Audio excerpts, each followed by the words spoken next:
What's up, Couyons? Welcome back to the channel, guys. So every once in a while, you pick up this fantastic bottle of whiskey, and it may be one of your favorites. You go through it, level starts getting a little low. You try not to drink too much of it. Maybe drink it on special occasions. Tonight, I got a review that this is one that I hold near and dear to my heart. This little baddie right here, Springbank, 12-year Cask Strength.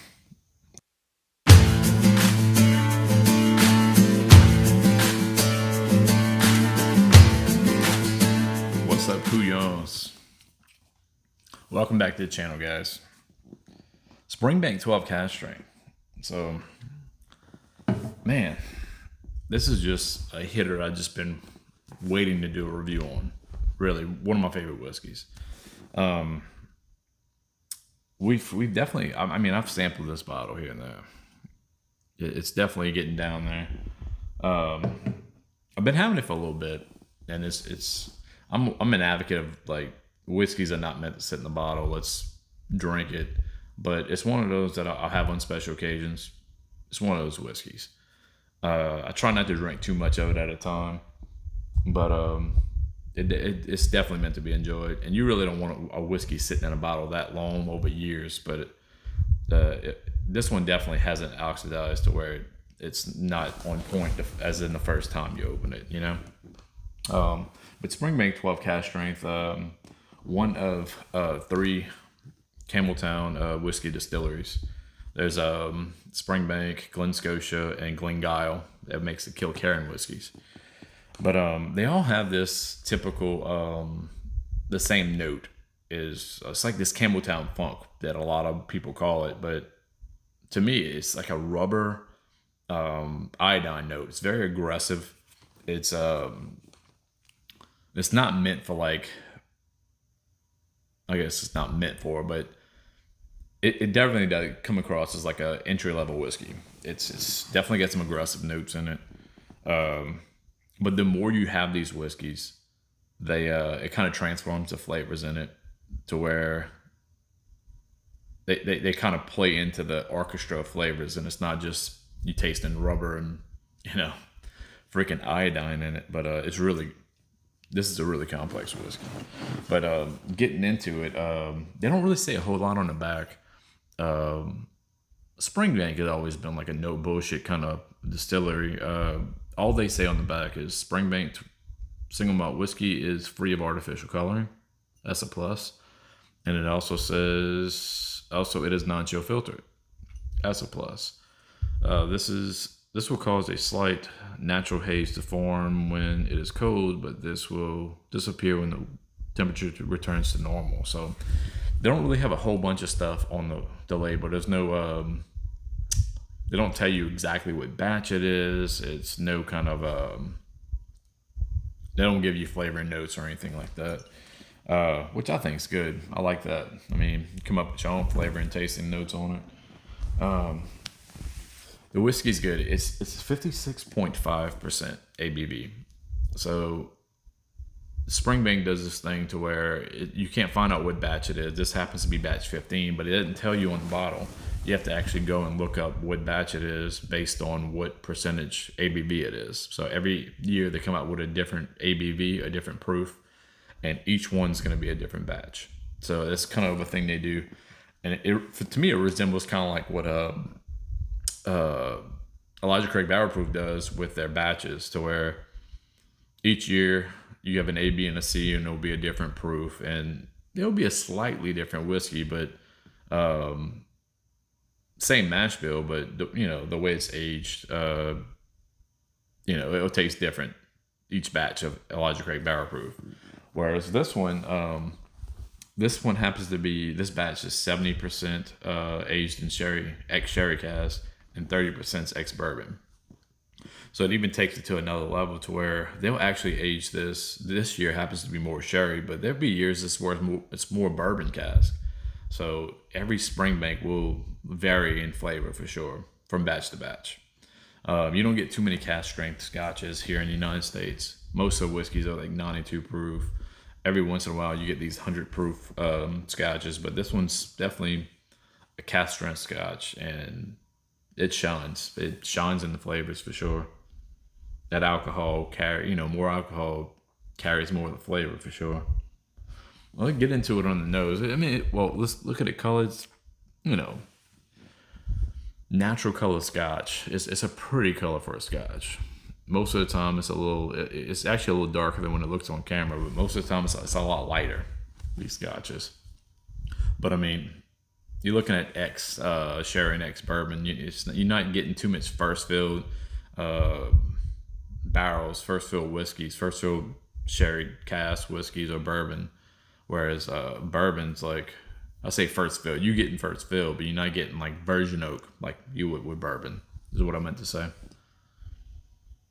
On the nose though, super complex whiskey. Oh, man, leather off top. Leather tobacco notes. You also get like a honey, like a floral herbal honey.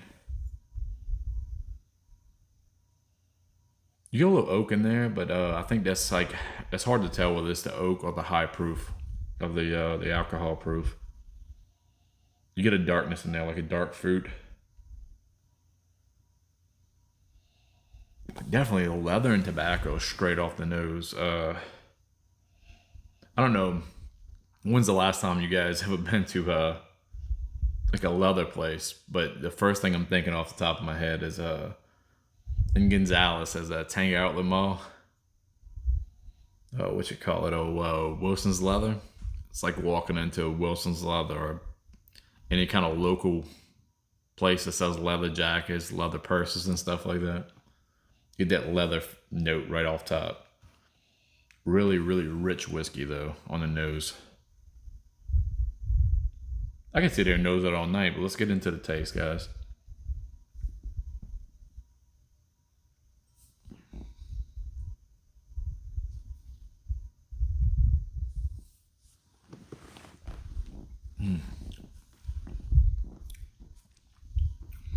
So much good flavor. God, it's so complex. So right off the bat, you get honey, condensed fruit, like clover honey, condensed fruit, stewed fruits, dark fruits though that you would get from a sherry, prunes, figs, raisins. It goes into this maritime note after though, like this sea salt. You get a sea salt, seaweed,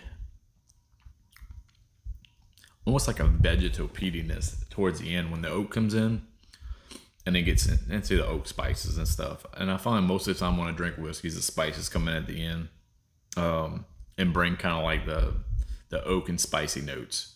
But this one kind of the same, but you get that peaty sea salt. I guess that will come in like mid palate, and then after that kind of goes away, you do get the oak and the spice notes that come in with it. But fruit notes come in right away. Fruit, malty sweetness. It's like a malty kind of cereal grain sweetness. But then it's mixed in when there with fruits, like the rich tobacco notes too, right in there. Let's get another sip in there.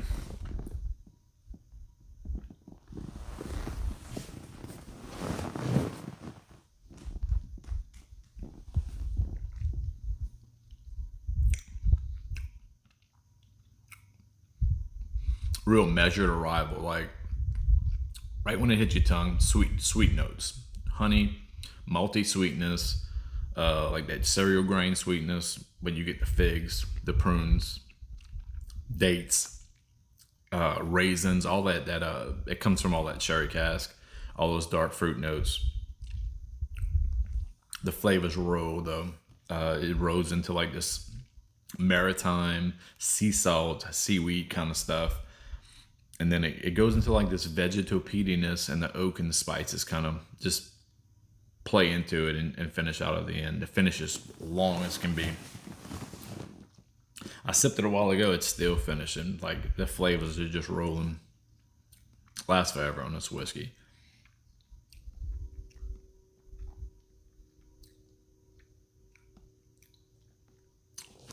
The flavors just last forever. It's so good though. This is definitely one of my favorite whiskeys, though. coming in the price range of 115 is what I paid for this. But honestly, if you get it nowadays, we talking.